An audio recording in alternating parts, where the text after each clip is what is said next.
Hello and welcome back to Historical Geology. Today I want to do Chapter 18, which will be the last chapter we'll be able to do this semester as we're running out of time here.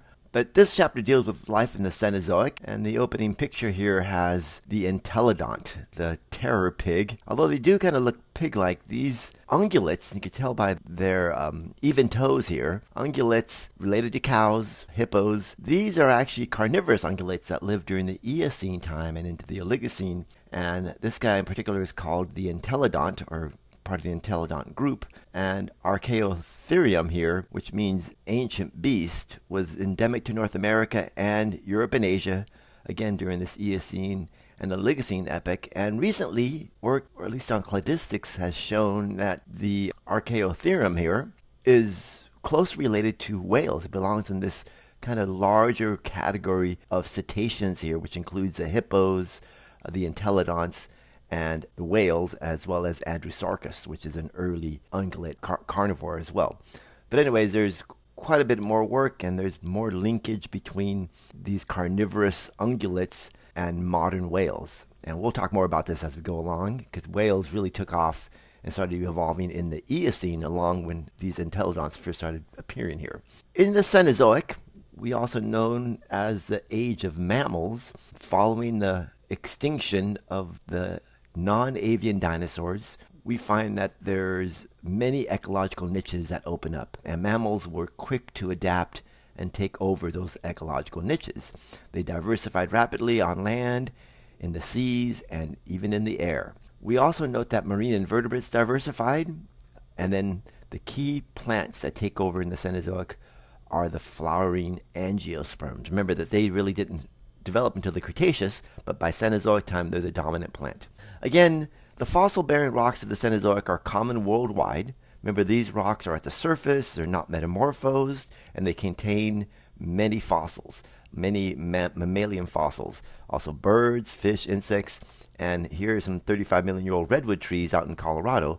So lots of fossils that tell us something about the history, the environment, the climate during the different parts of the Cenozoic period. And here is the entelodont, right? So again, that this carnivorous ungulate from the Eocene, again related to whales.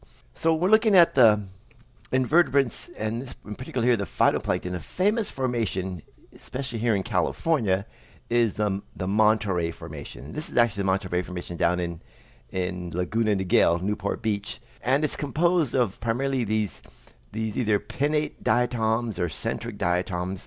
But the key thing about diatoms are phytoplankton, they're doing photosynthesis, they need to be near the surface of the water, so they use organic compounds that eventually turn into oil. So a source of California's oil is this Monterey Formation.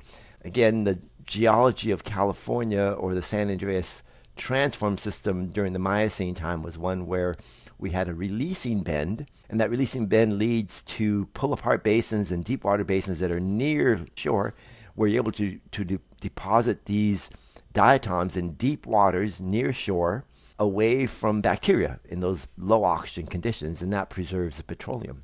Other type of plankton, we have the Foraminifera, which really diversified and became important plankton in the Cenozoic. And the forams became very important, again, in the Cenozoic ecosystems. Some large species that lived in the Tethys Sea formed the thick limestones that were part of the limestones used to build the Sphinx and the Great Pyramids of Giza. But here we have some benthic Foraminifera, and then here's kind of a strange Globigerina here, different types of Foraminifera that are common to the Cenozoic. Also, during the Cenozoic, the modern corals, scleractinians, they become dominant reef builders. After the rudis, those bivalve mollusks, go extinct in the Cretaceous, we end up seeing a lot of these more modern colonial corals. Bryozoans and crinoids were really dominant and important index fossils for the Paleozoic, and they survived into the Mesozoic, but after both the end Permian mass extinction and the end Cretaceous mass extinction, they became less abundant in the Cenozoic. Brachiopods never really recovered from that really Permian mass extinction, and so today only about 60 genera survive. And then the ammonoids and belemnites of the Cretaceous are replaced by the chamber nautilus and squids and octopuses of today. When we look at the vegetation really is key to telling us something about what was going on with climate in the Cenozoic period. The first thing we'll look at is the shape of the leaves. So when the leaves are small and have this incise margins here, usually that indicates it's a cooler climate, cooler, maybe a little bit drier climate. If the leaves are larger with smooth margins and a drip tip, usually it means it's a wetter climate. So when we're looking at the different types of vegetation in different parts of North America, in this case Southwest Alaska, Pacific Northwest, Northern California, and over in Mississippi, we see that in particular for these more northern species, Northern California, Pacific Northwest, and Alaska, we see that there's some fluctuations in the Eocene, but they all clearly show a definite decline in temperatures in the Oligocene. And so we find that the Eocene was a time that it was kind of humid and tropical. In fact, remember the Paleocene, Eocene thermal maximum, PETM, right around 55 million years ago, that's when we had some of the highest temperatures in the Cenozoic. And so really humid, warm conditions, sea levels were about 70 meters higher than they are today. And so anyhow, we see this warm climate in the Eocene told to us by these fossil plants. And also the animals who thrived during this time were more of this more humid type of environment. But then things changed in the Oligocene. The Paleocene, Eocene thermal maximum. There's no ice caps. Sea levels were almost 70 meters higher than they are today. We know from seafloor sediments and geochemical data that about 55 million years ago, we had this abrupt warming trend that took place. And so this large-scale ocean circulation, the thermohaline circulation that I talked about before, probably stopped, which means we're not getting any cold waters down to the deep ocean. And the result of that is the deep ocean warms up and many species go extinct.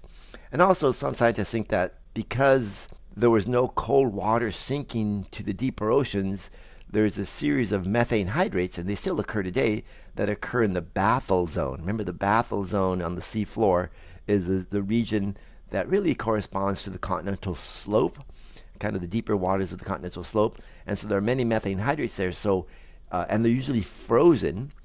And if we don't keep that cold water in that region, these can melt and release the methane. And methane is about 30 times more of a potent greenhouse gas trapping molecule. But one thing about methane is it has a shorter residence time in the atmosphere. CO2 can last for hundreds of years. Methane maybe less than a century, but nonetheless, it's a strong greenhouse gas. When we look at the Eocene warming and then into that cooling, we see that subtropical conditions persisted in the Eocene, and that was the warmest of all the Cenozoic epochs. And then a major climatic shift took place at the end of the Eocene and into the Oligocene. And that's that figure I was showing you up here, is that change that we're seeing to these colder types of climates, right? Mean annual temperatures dropped by as much as 7 degrees in about 3 million years.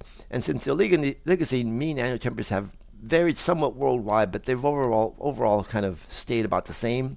But one other thing that happened during the Oligocene is that we developed the glaciers over Antarctica developed during this time. Also, this late Oligocene saw some drying where we started changing the vegetation.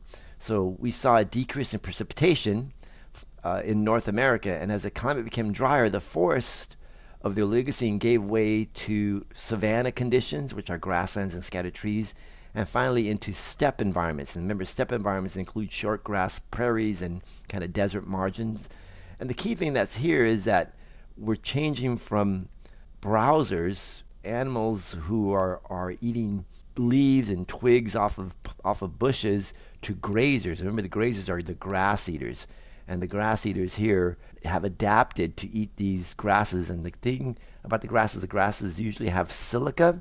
And silica means that these animals have developed these high-crowned teeth. And we'll say more about that in a moment.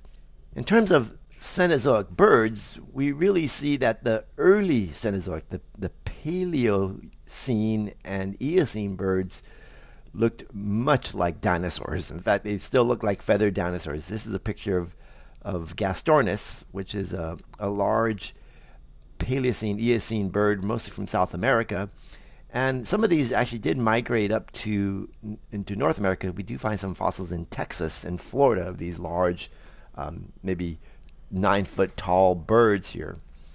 And so after the extinction of dinosaurs, large flightless birds became the dominant land-dwelling predators of the Paleocene and Eocene. These birds look like dinosaurs, so we call them avian dinosaurs. And so we talked about Gastornis being one of the large flightless birds that lived in North and South America up to about 2 million years ago. And here I have some other pictures of Gastornis with some little babies in here. This is a replica of what they may have looked like. And again, they're living in this Eocene time where there's lush forests.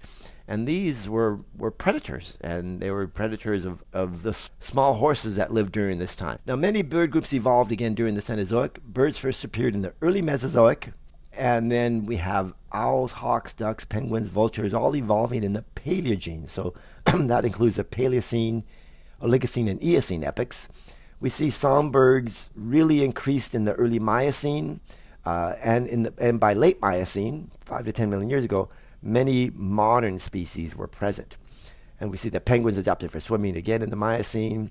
We see, again, those large terror birds that we talked about, like Gastornis. And then we see other large birds were herbivores, and some survived into the Pleistocene, where they met humans. Like, in fact, we'll talk about the moa and how when they met humans, they were rapidly diminished because they were easily hunted down. In fact, this is the moa of New Zealand.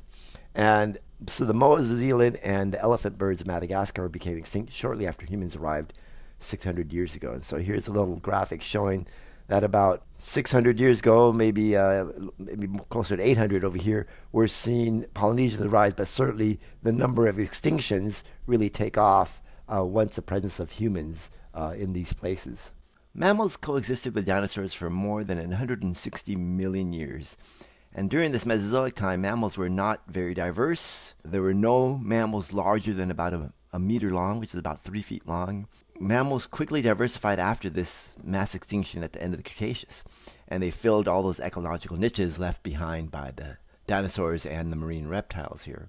The Age of Mammals. So they're easy to identify because they have teeth that are fully differentiated. We have these nipping incisors, premolars, molars, and especially the carnivores. The carnivores will have serrated teeth, kind of knife-edged teeth, called carnassials for shearing flesh. Also, the canines on mammals are another easy to identify that it's a carnivore. So mammal teeth differ from front to back, and they vary among mammalian orders, as I was just noting. And so there's chewing teeth, premolars, molars, there's piercing teeth, there's nipping teeth, a whole variety of teeth. And when we look at the clad for mammals, we see that there are some archaic mammals, and the main one your book talks about are these multitubulates and the marsupials. And really they're called archaic because they were around during the Mesozoic time, and although the multitubulates went extinct, but certainly the marsupials have progressed, and also the monotremes, like the platypus, have progressed into modern times here. And also some insectivores. There's even some question as to how early the earliest primates developed. So you can see this range zone for the primates seems to go a little bit into the Mesozoic. Now, when we look at mammals, we're looking at monotremes, marsupials, and then the other group are the placentals, which aren't shown here, but we'll talk about those here in a moment.